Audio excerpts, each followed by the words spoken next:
శ్రీకాకుళంలో అరసవెల్లి సూర్యనారాయణ స్వామి పుట్టినరోజు రథసప్తమి. ప్రతి సంవత్సరం కూడా అంగరంగ వైభవంగా జరుగుతున్న విషయం మనందరికి కూడా తెలుసు.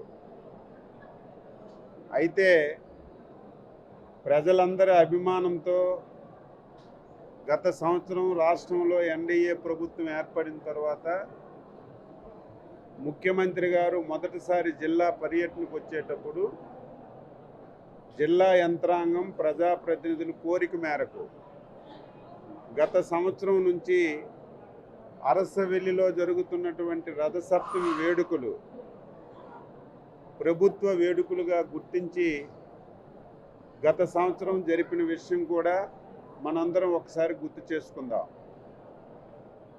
అయితే ఈ సంవత్సరం ఎప్పుడు రథసప్తమి వేడుకలు ఒకే రోజు రథసప్తమి రోజు జరిగాయి. గతసారి ఈ వేడుకలు రథసప్తమానికి 2 రోజుల ముందు మొదలుపెట్టి 3 రోజులు జరపాలని చెప్పి నిర్ణయించి ఒక చరిత్ర సృష్టించి బాగా జరిపిన విషయం మీ అందరికి కూడా తెలుసు. అయితే ఈసారి 7 సార్లు జరపాలని చెప్పి 7 రోజులు జరపాలని చెప్పి నిర్ణయం తీసుకున్నాం. అయితే మధ్యలో మాజీ శాసనసభ్యులు చనిపోవడం వల్ల ఆయన కూడా ఈ గ్రామం వాసి ఈ కాన్స్టిట్యున్సీకి 4 పర్యాయాలు శాసనసభ్యుడిగా బాధ్యతలు నిర్వహించారు. కాబట్టి నేను, కేంద్ర మంత్రి రామ్మోహన్ నాయుడు, ఎమ్మెల్యే గారు అందరం అనుకొని మళ్ళీ మనం 22తో ఆయన దినకార్యం పూర్తవుతుంది. రేపటి నుంచి మళ్ళీ 3 రోజులు ఈ కార్యక్రమం చేద్దామని చెప్పి నిర్ణయం చేశాం. అందులో భాగంగా ఈ వేడుకలకి సర్వం కూడా సిద్ధం చేశామని చెప్పి ఈ సందర్భంగా తెలియజేస్తున్నాను. మనకి రేపటి నుంచి ఈ వేడుకలు ప్రారంభమవుతున్నాయి. అందులో మొదటిది అందరికీ తెలిసింది, సూర్యనారాయణ స్వామికి అత్యంత ప్రీతిపాత్రమైనది సూర్య నమస్కారాలు. రేపు దాదాపుగా 8,000 మందితో ఉదయం 6 గంటలకే సూర్య నమస్కారాలతో 80 ఫీట్ రోడ్లో ఈ కార్యక్రమం ప్రారంభమవుతుంది. రేపు సాయంత్రం అంగరంగ వైభవంగా శోభాయాత్ర కూడా రేపు సాయంత్రం ప్రారంభమవుతుంది. ఈ జిల్లాలో ఉన్నటువంటి ప్రజలకి, సూర్యనారాయణ స్వామి భక్తులందరికీ ఏడుకుంటున్నాను, రేపు సాయంత్రం జరిగినటువంటి శోభాయాత్రకి ప్రతి ఒక్కరూ స్వచ్ఛందంగా వచ్చి శోభాయాత్రలో పాల్గొని స్వామివారి యొక్క ఆశీర్వచనాలు తీసుకోమని చెప్పి ప్రజలందరికీ కోరుతున్నాను. టౌన్లో కూడా అందరూ వచ్చి రేపు జరిగినటువంటి శోభాయాత్రను విజయవంతం చేయమని చెప్పి కోరుతున్నాను. రేపే ఇంకొక 2 ఈవెంట్స్ కూడా స్టార్ట్ చేస్తున్నాం. ఒకటి స్పోర్ట్స్. ఇప్పటికే ఏ ఈవెంట్స్ జరపాలి, స్టేట్ లెవెల్లో ఏవి, జిల్లా లెవెల్లో ఏవి అని చెప్పి నిర్ణయించాం. రేపు స్పోర్ట్స్ కూడా రేపు స్టార్ట్ చేస్తున్నాం. రేపు 6 గంటకి ఇప్పటికే మీ అందరికీ తెలుసు, నిన్న కానీ ఈరోజు కానీ నేను ఎప్పుడూ ఊహించినటువంటి జనాలు ఈరోజు మనకి గ్రౌండ్కి వచ్చారు. దానికి ప్రధాన కారణం ఏంటంటే ఈసారి జిల్లా యంత్రాంగం, కలెక్టర్ గారు ప్రత్యేకంగా ఫుడ్ ఫెస్టివల్ని భారీ ఎత్తున ఏర్పాటు చేశారు. ఒకప్పుడు శ్రీకాకుళంలో ఉన్న వాళ్ళే ఫుడ్ ఫెస్టివల్ చేసేవాళ్ళు. గత సంవత్సరం విశాఖపట్నం వరకు చేసాం. ఈసారి హైదరాబాద్ నుంచి కూడా చాలామంది వచ్చి ఇక్కడ స్టాల్స్ పెట్టారు. ఇది ఒకరికొకరు మాట్లాడుకొని ఈరోజు విపరీతంగా క్రౌడ్ వచ్చిన విషయం కూడా మీ అందరికీ తెలియజేస్తున్నాను. ఇది 3 రోజులు కూడా ఉపయోగించుకోమని చెప్పి తెలియజేస్తున్నాను. రేపు సాయంత్రం 6 గంటలకి కల్చరల్ ప్రోగ్రామ్స్ కూడా స్టార్ట్ అవుతున్నాయి. రామ్మోహన్ నాయుడు గారి సహాయ సహకారాలు, యంత్రాంగం కృషితో రేపు ఈవినింగు బ్రహ్మాండమైనటువంటి డ్రోన్ షో ఒకటి పెడుతున్నాం, లేజర్ షో ఒకటి పెట్టి రేపు కల్చరల్ ప్రోగ్రామ్స్ కూడా రేపు స్టార్ట్ చేస్తున్నాం. ఇక రేపు రాత్రికి ఈ కార్యక్రమాలు అయితే ఎల్లుండి ఉదయం మిగతా కార్యక్రమాలన్నీ కొనసాగుతూ ఎల్లుండి రాత్రి 12:05 రాష్ట్ర ప్రభుత్వం తరఫున పట్టు వస్త్రాలు సమర్పించి మనకి ఈ వేడుకల్ని ప్రారంభోత్సవం చేస్తాం. అయితే గతంలో ఎన్నోసార్లు జరిగినా రేపు జరిగినటువంటి వేడుకలకు ఒక ప్రత్యేకత ఉంది. రథసప్తమి ఒక ఎత్తు అయితే ఆదివారం నాడు ఇది పడింది. ఎప్పుడూ మనకి 1,20,000 మంది భక్తులు వచ్చేవాళ్ళు. ఈసారి జిల్లా యంత్రాంగం కానీ ఆదివారం పడడం వల్ల దీని ప్రాముఖ్యతను దృష్టిలో పెట్టుకొని ఈసారి 2 లక్షల మంది భక్తులు వస్తారని చెప్పి అంచనా వేస్తున్నాం. 2 లక్షల మంది భక్తులు వచ్చినా ప్రభుత్వానికి, జిల్లా యంత్రాంగానికి మాకు ప్రథమ ప్రాధాన్యత సామాన్య భక్తుడికి వచ్చిన వెంటనే ఎటువంటి ఇబ్బంది లేకుండా దర్శనం చేయడానికే మేమందరం అత్యంత ప్రాధాన్యత ఇస్తున్నాం. మాకు సామాన్య భక్తుడే ప్రథమ ప్రాధాన్యత.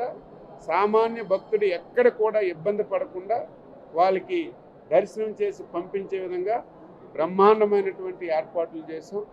రేపు 2 లక్షల మంది వచ్చినా ఏ ఒక్కరికి ఎటువంటి ఇబ్బంది లేకుండా పార్కింగ్ ప్లేస్లు ఎవరు మేము చెప్పిన విధంగా ప్రతి ఒక్కరూ ఫాలో అవ్వాలని చెప్పి విజ్ఞప్తి చేస్తున్నాం. ఏ ప్రాంతం నుంచి ఎక్కడ పార్కింగ్ చేసుకోవాలి, పార్కింగ్ చేసిన దగ్గర మేమే ఉచిత బస్సులు పెట్టి వాళ్ళకి మళ్ళీ టెంపుల్కి తీసుకొచ్చి స్వామి దర్శనం చేసి మళ్ళీ ఉచిత బస్సుల్లోనే వాళ్ళు ఎక్కడైతే వాహనాలు పెట్టారో అక్కడికే మళ్ళీ పంపించి వాళ్ళకి సురక్షితంగా వాళ్ళ గమ్య స్థానాలు చేర్చడానికి అన్ని ఏర్పాట్లు చేశాం. కాబట్టి ఏ ఒక్కరు కూడా జిల్లా నుంచి కానీ రాష్ట్ర నలుమూల నుంచి ఎవరు వచ్చినా సరే, ఏ ప్రాంతం వైజాగ్ నుంచి వస్తే ఎక్కడ పార్కింగ్ చేయాలి, గార నుంచి వస్తే ఎక్కడ పార్కింగ్ చేయాలి, ఇచ్చాపురం నుంచి వస్తే ఎక్కడ పార్కింగ్ చేయాలి, టౌన్ నుంచి వస్తే ఎక్కడ పార్కింగ్ చేయాలి, స్పష్టమైనటువంటి ఒక విధి విధానాలతో రూపకల్పన చేశాం. అందరూ అది పాటించమని చెప్పి ఈ సందర్భంగా ప్రతి ఒక్కరికి కూడా కోరుతున్నాను. దీంతో పాటుగా ఎండలు కూడా స్టార్ట్ అయ్యాయి. ఈరోజు కానీ నిన్న కానీ చూసి ఎండ కూడా ఎక్కువ ఉంది కాబట్టి వచ్చిన భక్తికి ఎక్కడ ఇబ్బంది లేకుండా నీడ సదుపాయం కూడా క్యూ లైన్లో వేసాం. అయితే గతంలో క్యూ లైన్లో 1 గంట 2 గంటలు 3 గంటలు కొంతవరకు మనకు ఉండేది. ఈసారి అంత సమయం కాకుండా మ్యాక్సిమం వచ్చిన వాళ్ళకు ఒక 1 అవర్లోనే బయటికి పంపించడానికి అన్ని ఏర్పాట్లు చేశాము. భక్తులకి ఎక్కడ కూడా ఇబ్బంది కలగకుండా మంచినీళ్ళు, మజ్జిగ, చిన్నపిల్లలు వస్తే పాలు, అన్ని ఏర్పాట్లు కూడా చేసాం. అది కూడా అన్లిమిటెడ్గా. ఎందుకంటే ఎవరు మంచినీళ్ళు దొరకలేదని, ఎవరు మజ్జిగ దొరకలేదని, చిన్నపిల్లలకి పాలు దొరకలేదని ఎక్కడ ఎవరు ఇబ్బంది పడకుండా అన్ని ఏర్పాట్లు కూడా చేశామని ఈ సందర్భంగా ప్రతి ఒక్కరికి తెలియజేస్తున్నాను. జిల్లా యంత్రాంగానికి, పోలీస్ యంత్రాంగానికి అభినందిస్తున్నాను. డిజైన్ అయితే సూపర్ డూపర్ హిట్, బాగా ప్లాన్ చేశారు. ఇది మనం 100కి 100% సక్సెస్ చేసుకోగలిగితే ఇది ఒక SOP కింద తయారు చేస్తాం. మళ్ళీ రేపు రథసప్తమి వస్తే మళ్ళీ అందరం మీటింగ్ పెట్టుకోవాలి, మళ్ళీ అందరం 1కి 10 సార్లు రివ్యూలు చేసుకోవడం అనే విధానం కాదు. ఈరోజు ఏదైతే బ్రహ్మాండమైనటువంటి SOP తయారు చేశామో ఇదే ఒక బుక్లెట్ రూపంలో ఇస్తాం. అరసవెల్లి రథసప్తమి వేడుకలు SOP XYZ ఎవరు వచ్చినా పేజ్ బై పేజ్ అదే విధంగా అమలు చేస్తే ఇది చాలా సక్సెస్ఫుల్గా జరుగుతుందని చెప్పి ఈ సందర్భంగా తెలియజేస్తూ ఈరోజు ఈ 2-3 రోజుల కార్యక్రమాలు, ఈరోజు మనం ఎలీ రైడ్ కూడా పెట్టాం. చాలా సక్సెస్ఫుల్గా నడుస్తుంది, చాలా డిమాండ్ కూడా ఉంది. ఇది 3 రోజులు కూడా నిన్నటి నుంచి స్టార్ట్ చేసాం. ఈరోజు ఇంకా 3 రోజులు కూడా ఇది కూడా ఉపయోగించుకోమని చెప్పి ఈ సందర్భంగా తెలియజేస్తూ VIPస్కి ఇబ్బంది ఉండదు, డోనర్స్కి ఇబ్బంది ఉండదు, వచ్చిన సామాన్య భక్తుడికి ఉండదు. VIPకి కూడా ఎక్కడ ఏ వర్గానికి ఆ వర్గానికి అన్ని ఏర్పాట్లు చేసాం. దీన్ని చక్కగా సద్వినియోగం చేసుకోవాలని చెప్పి తెలియజేస్తూ ఇంకొక విషయం రిక్వెస్ట్ చేస్తున్నాను. చాలామంది ఇటువంటి పండగలు అయ్యేటప్పుడు స్వచ్ఛందంగా సేవ చేయడానికి చాలామంది ముందుకు వస్తున్నారు. దయవుంచి శ్రీకాకుళం టౌనే కాదు, చాలా దగ్గరలో సత్యసాయిబాబా భక్తులు ఉన్నారు, చాలా దగ్గరలో స్వచ్ఛందంగా సేవ చేసినటువంటి వాళ్ళు ఉన్నారు, కొంతమంది వాలంటరీగా వచ్చి మంచినీళ్ళు మజ్జిగ సప్లై చేసిన వాళ్ళు ఉన్నారు. అటువంటి వాళ్ళు ఎవరైనా మీరుంటే రేపు రథసప్తమి రోజున ఇక్కడికి వచ్చి ఆ సేవలు కూడా అందించమని ఈ సందర్భంగా తెలియజేస్తున్నాను. ఎక్కడికక్కడ ఇబ్బంది లేకుండా బ్రహ్మాండమైనటువంటి కంట్రోల్ రూమ్ కూడా పెట్టుకున్నాం. నేనైతే ఇంతవరకు శ్రీకాకుళంలో ఎక్కడ కూడా కంట్రోల్ రూమ్, ఇటువంటి కంట్రోల్ రూమ్ ఎప్పుడు తయారు చేయలేదు. ఫస్ట్ టైం బ్రహ్మాండమైనటువంటి కంట్రోల్ రూమ్ పెట్టుకున్నాం. డ్రోన్ లైవ్ కూడా ఇస్తున్నాం. డ్రోన్లో మొత్తం 2 డ్రోన్లు పెట్టి ఎక్కడ ఏం జరుగుతుందో డ్రోన్లో లైవ్లో చూస్తాం.